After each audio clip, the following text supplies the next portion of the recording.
Book 12 of 2920, the last year of the First Era. Evening Star, by Karlovac Townway.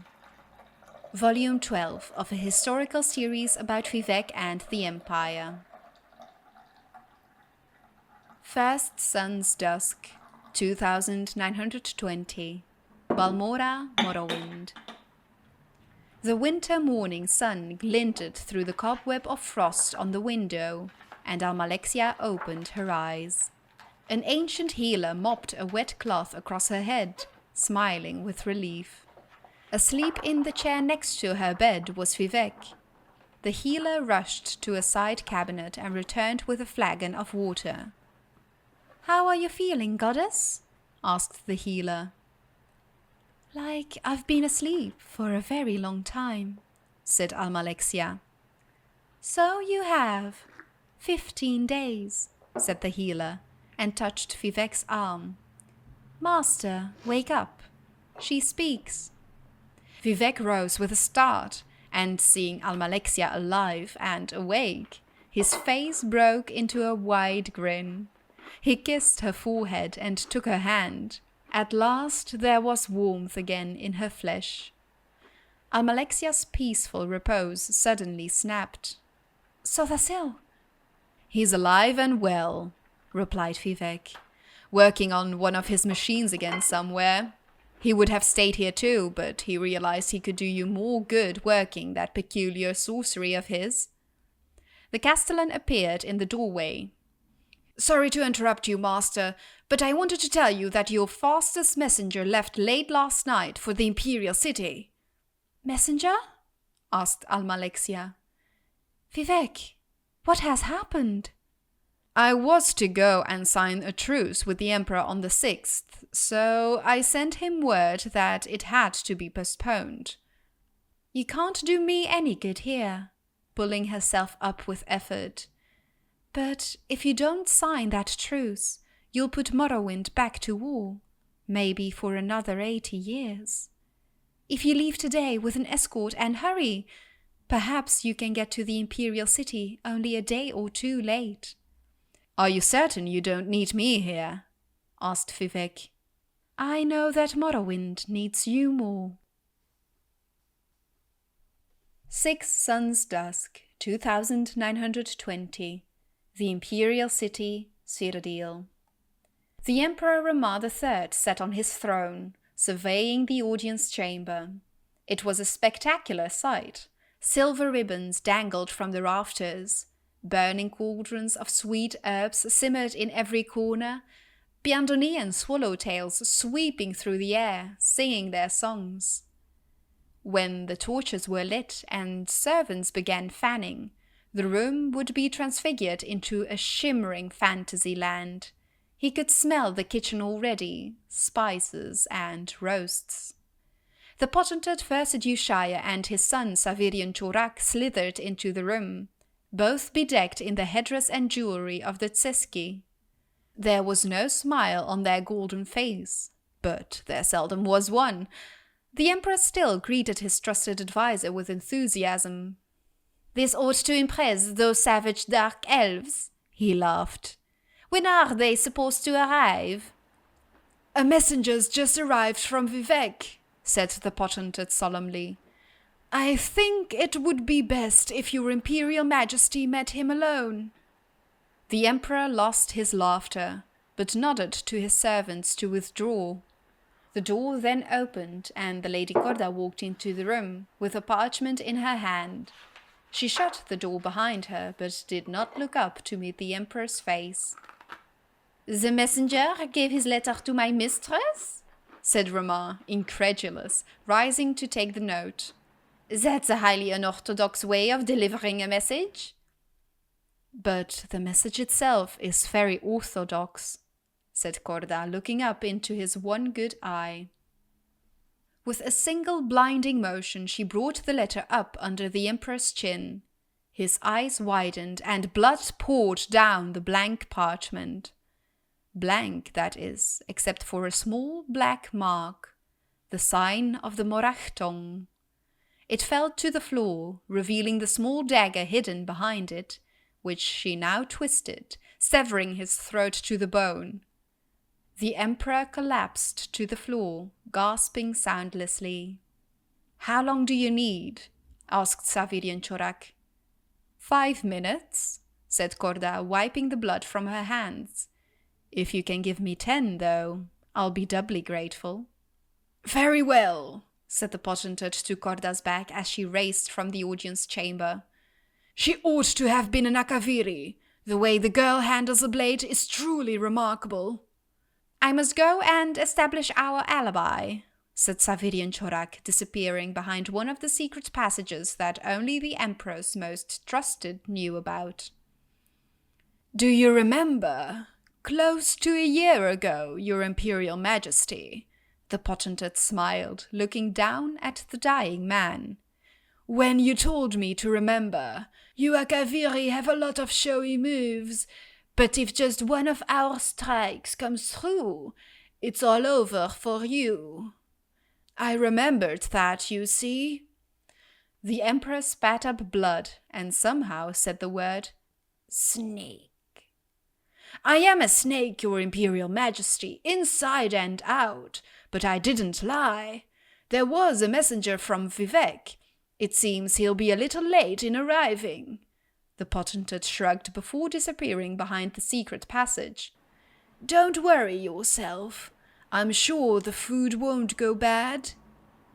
The Emperor of Tamriel died in a pool of his own blood in his empty audience chamber decorated for a grand ball. He was found by his bodyguard 15 minutes later. Corda was nowhere to be found. 8th Sun's Dusk, 2920. Caer Suvio, Cyrodiil. Lord Glavius, apologizing profusely for the quality of the road through the forest, was the first emissary to greet Vivec and his escort as they arrived. A string of burning globes decorated the leafless trees surrounding the villa, bobbing in the gentle but frigid night breeze. From within, Vivec could smell the simple feast and a high, sad melody. It was a traditional Akaviri wintertide carol. Versidue-shaie greeted Vivec at the front door. "I'm glad you received the message before you got all the way to the city," said the potentate, guiding his guest into the large, warm drawing room. "We are in a difficult transition time, and for the moment, it is best not to conduct our business at the capital." "There is no heir?" asked Vivec. "No official one, though there are distant cousins vying for the throne. While we sort the matter out, at least temporarily, the nobles have decided that I may act in the office of my late master." Versidue-shaie signaled for the servants to draw 2 comfortable chairs in front of the fireplace. "Would you feel most comfortable if we signed the treaty officially right now, or would you like to eat something first?" "You intend to honor the Emperor's treaty?" "I intend to do everything as the Emperor," said the potentate. 14 Sun's Dusk, 2920. Tel Aruhn, Morrowind.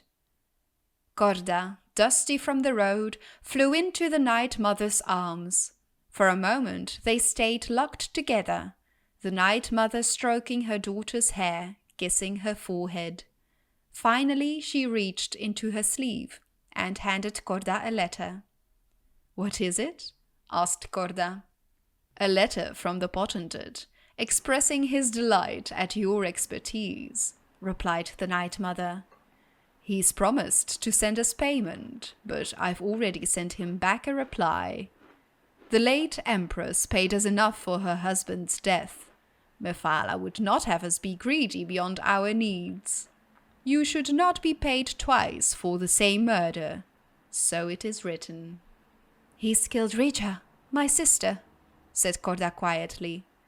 "And so it should be that you struck the blow." "Where will I go now?" Whenever any of our holy workers becomes too famous to continue the crusade, we send them to an island called Funura. It's not more than a month's voyage by boat, and I've arranged for a delightful estate for your sanctuary." The Night Mother kissed the girl's tears. "You meet many friends there, and I know you will find peace and happiness at last, my child." 18 Sun's Dusk, 2920. Mournhold, Morrowind. Almalexia surveyed the rebuilding of the town. The spirit of the citizens was truly inspirational, she thought, as she walked among the skeletons of new buildings standing in the blackened, shattered remains of the old. Even the plant life showed a remarkable resilience. There was life yet in the blasted remains of the cumberry and rubra shrubs that once lined the main avenue. She could feel the pulse.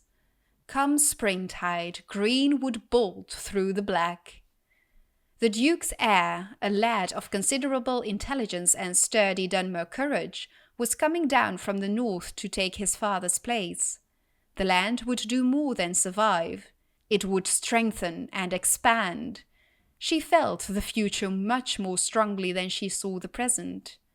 Of all the things she was most certain of, she knew that Mournhold was forever home to at least one goddess. 22 Sun's Dusk, 2920. The Imperial City, Cyrodiil. "The Cyrodiil line is dead!" announced the potentate to the crowd gathered beneath the speaker's balcony of the Imperial Palace. "But the Empire lives! The distant relatives of our beloved Emperor have been judged unworthy of the throne by the trusted nobility who advised His Imperial Majesty throughout his long and illustrious reign. It has been decided that as an impartial and faithful friend of Romain III, I will have the responsibility of continuing on in his name." The Akaviri paused, allowing his words to echo and translate into the ears of the populace. They merely stared up at him in silence. The rain had washed through the streets of the city, but the sun, for a brief time, appeared to be offering a respite from the winter storms. "I want to make it clear that I am not taking the title Emperor," he continued. "I have been and will continue to be potentate versidue-shaie, an alien welcomed kindly by your shores. It will be my duty to protect my adopted homeland, and I pledge to work tirelessly at this task until someone more worthy takes the burden from me. As my first act, I declare that in commemoration of this historical moment, beginning on the 1st of Morning Star, we will enter year 1 of the second era as time will be reckoned. Thus, we mourn the loss of our imperial family and look forward to the future." Only one man clapped at these words. King Drozel of Senchal truly believed that this would be the finest thing to happen to Tamriel in history. Of course, he was quite mad. 31 Sun's Dusk, 2920. Ebonheart, Morrowind. In the smoky catacombs beneath the city, where Sothasil forged the future with his arcane clockwork apparatus, something unforeseen happened. An oily bubble seeped from a long-trusted gear and popped. Immediately the wizard's attention was drawn to it, and to the chain that tiny action triggered. A pipe shifted half an inch to the left. A thread skipped.